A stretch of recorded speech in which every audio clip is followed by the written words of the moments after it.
Good morning student. Fourth semester में मानवीय संसाधन अंतर्गत हम लोगों ने शिक्षा छात्र पढ़ लिया है। समुदाय के बारे में हम बात करते हैं।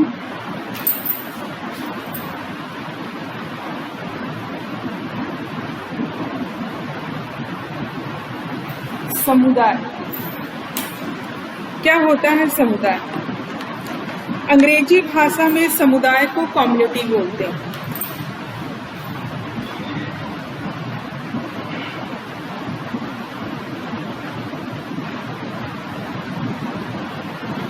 इसका अर्थ होता है सेवा करना या साथ साथ सेवा करना।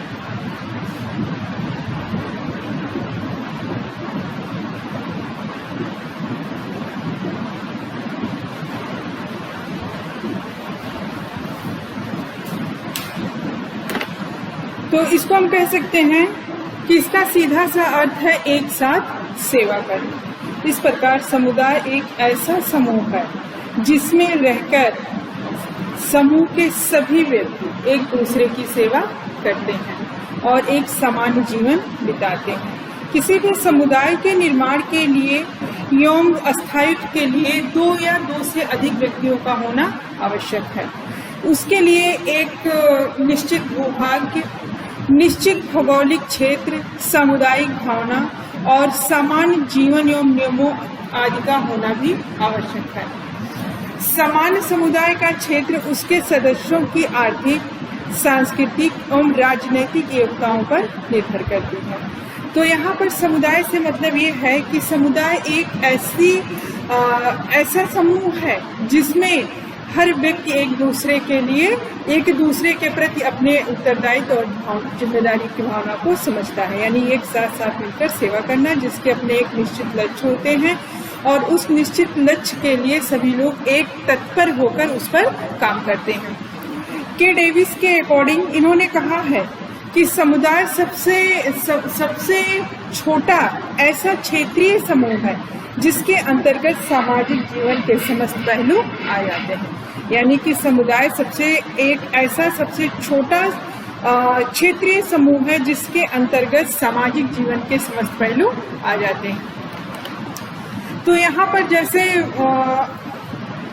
पहले की व्यवस्था को देखें तो पहले कोई विद्यालय थोड़ी था। जैसे जैसे व्यक्ति की आवश्यकताएं बढ़ती गई वैसे वैसे व्यक्ति की जरूरतें भी बढ़ती गई। तो जैसे पहले माता पिता बच्चों को शिक्षा घर पे ही देते थे और उसके बाद अपने पास पड़ोस से बच्चे सीखते थे। लेकिन जैसे जैसे व्यक्ति की आवश्यकताएं बढ़ती गई वैसे वैसे उसके बुद्धि के विकास पर भी बल दिया गया और धीरे धीरे ये जो ज्ञान का स्वरूप है घर से निकलकर विद्यालय तक पहुंचा। अब वर्तमान समय में बच्चा जैसे 3 साल का होता है उसके लिए उस विद्यालय में उसका एडमिशन कराया जाता है। वहाँ पर अब विद्यालय उसको शिक्षित करने का एक केंद्र बन गया है। तो विद्यालय के साथ साथ बच्चे के माता पिता, विद्यालय और समुदाय तीनों का ही रोल है बच्चों को सिखाने में। घर, विद्यालय और समुदाय इन तीनों का ही रोल है बच्चों को सिखाने में। जिस प्रकार से पहले क्या था कि अब तो मतलब जैसे शिक्षक बच्चों को ट्रेन करते हैं और पहले जिस तरीके से घर परिवार के संस्कार होते थे, माहौल होते थे, उसी तरीके से उसी से उस बच्चों की पहचान होती थी और जैसा बच्चे देखते थे अपने आसपास के माहौल में उसी तरीके का वो करते थे। इस प्रकार समुदाय में वातावरण की संभावना बहुत अधिक ही बढ़ जाती है। इसके किसी भी समुदाय की भूमिका क्या होती है, क्या काम होता है समुदाय का? तो विद्यालय भवन निर्माण के लिए विद्यालय में समुदाय की जो भूमिका है, विद्यालय निर्माण के लिए भवन का चुनाव करना, विद्यालय निर्माण के लिए भूमि की व्यवस्था करना और विद्यालय निर्माण में सहायता देना, शैक्षिक उपकरणों की खरीदारी में सहयोग करना और पाठ्य सहगामी क्रियाओं को बढ़ावा देना, विद्यालय में खेल के मैदान के लिए भूमि सुनिश्चित करना, निर्धन छात्रों को पुस्तकें और यूनिफॉर्म की भी व्यवस्था करना, विद्यालय में छात्रावास का पुनर्निर्माण और व्यवस्था करना, छात्रों के स्वास्थ्य की जांच करना, ये सारे काम ही समुदाय के होते हैं। वैसे साधारण बोलचाल की भाषा में अगर हम कहें तो समुदाय का अर्थ उस पड़ोस से होता है जिसमें रहते हुए व्यक्ति दो या दो से अधिक व्यक्तियों का समूह बन जाता है, जिसमें एक एकता होती है और जिसका एक निश्चित लक्ष्य होता है।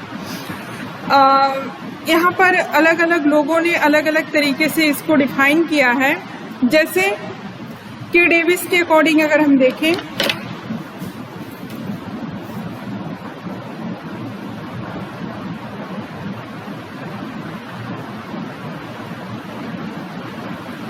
के डेविस के अकॉर्डिंग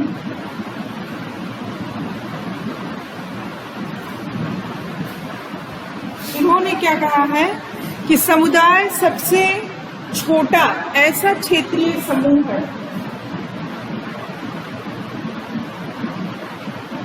समुदाय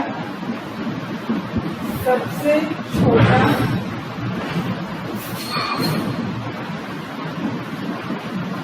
एक ऐसा क्षेत्रीय समूह है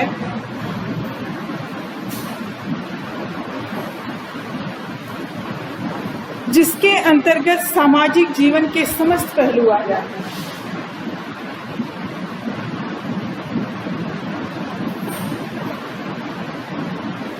जिसके अंतर्गत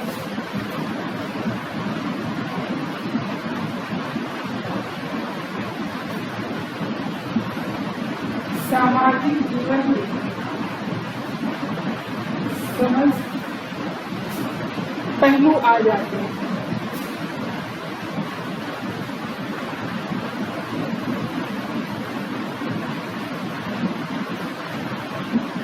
इनका ये डेफिनेशन बिल्कुल कंप्लीट है। समुदाय के बारे में मान लीजिए अगर जो क्वेश्चन आता है कि समुदाय किसे कहते हैं, आप अगर इसी डेफिनेशन को लिख देंगे तो आपका आंसर कंप्लीट होगा कि समुदाय सबसे छोटा एक ऐसा क्षेत्रीय समूह है जिसके अंतर्गत सामाजिक जीवन के समस्त पहलू आ जाते हैं। यानी कि समुदाय के लिए व्यक्तियों का होना बहुत आवश्यक है। जैसे एक से दो पर्सन हो, जिस तरीके से कम्युनिकेशन ग्रुप में प्रोसेस है, ग्रुप में प्रोसेस है, उसी तरीके से समुदाय में भी एक से अधिक व्यक्तियों की आवश्यकता होती है। उसका एक निश्चित लक्ष्य होता है, उसका एक निश्चित राजनैतिक पहलू होता है और उसका एक निश्चित क्षेत्रीय और भौगोलिक पहलू भी होता है। उसका सामुदायिक जीवन की भावना से भी समुदाय के नियम होते हैं जिसका पालन करना समुदाय के सदस्यों के लिए अनिवार्य होता है। और इसके अंतर्गत और भी बहुत सारे पाठ्यक्रम हैं, जैसे शिक्षक संघ, मातृ शिक्षक संघ, महिला प्रेरक संघ, ग्राम शिक्षा समिति समुदाय के अंतर्गत आ जाएंगे। जैसे कि ग्राम शिक्षा समिति के क्या कार्य होते हैं, शिक्षक अभिभावक संघ के क्या कार्य होते हैं, महिला प्रेरक दल का क्या कार्य है, ये सारी समुदाय के ही पार्ट हैं जिससे मिलकर समुदाय अपने कार्यों को करता है। तो समुदाय विद्यालय में जितनी भी आवश्यकताएं होती हैं उसकी, जैसे भूमि की व्यवस्था करना, खेल के लिए मैदान की व्यवस्था करना और विद्यालय में सहायक सामग्रियों की व्यवस्था करना, इन सभी की व्यवस्था समुदाय के सदस्य मिलकर करते हैं। और इसके साथ साथ ही इसमें जैसे हमने भौतिक संसाधनों में पढ़ा था, तो भौतिक संसाधनों में अभी जैसे शैक्षिक उपकरण है, इसके विषय में बात करना है। उसके अंतर्गत कौन कौन सी चीज़ें आती हैं और क्या कहते हैं, ब्लैक बोर्ड है, चार्ट है, मॉडल है, प्रोजेक्टर है, इन सभी के विषय में बात करना है। इसको आप जैसे शिक्षण सहायक सामग्री जो आपने पढ़ा है उसमें जो भी चीज़ें हैं वो सारे विद्यालय के भौतिक संसाधनों के अंतर्गत आ जाते हैं। आपने ब्लैक बोर्ड के बारे में भी पढ़ा है और शिक्षा के जो शिक्षण सहायक सामग्री हैं जिसको हम 3 भागों में डिवाइड करते हैं, श्रव्य सामग्री, दृश्य सामग्री और श्रव्य दृश्य सामग्री, इसके अंतर्गत जितने भी इंस्ट्रूमेंट आते हैं वो सारे कुछ सॉफ्टवेयर हैं जो विद्यालय के भौतिक संसाधनों के अंतर्गत आते हैं। और इसमें इसके बारे में डिटेल में हम बात करते हैं आगे।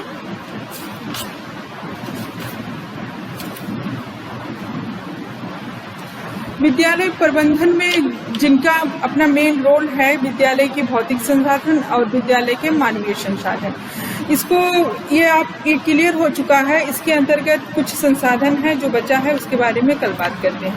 थैंक्स।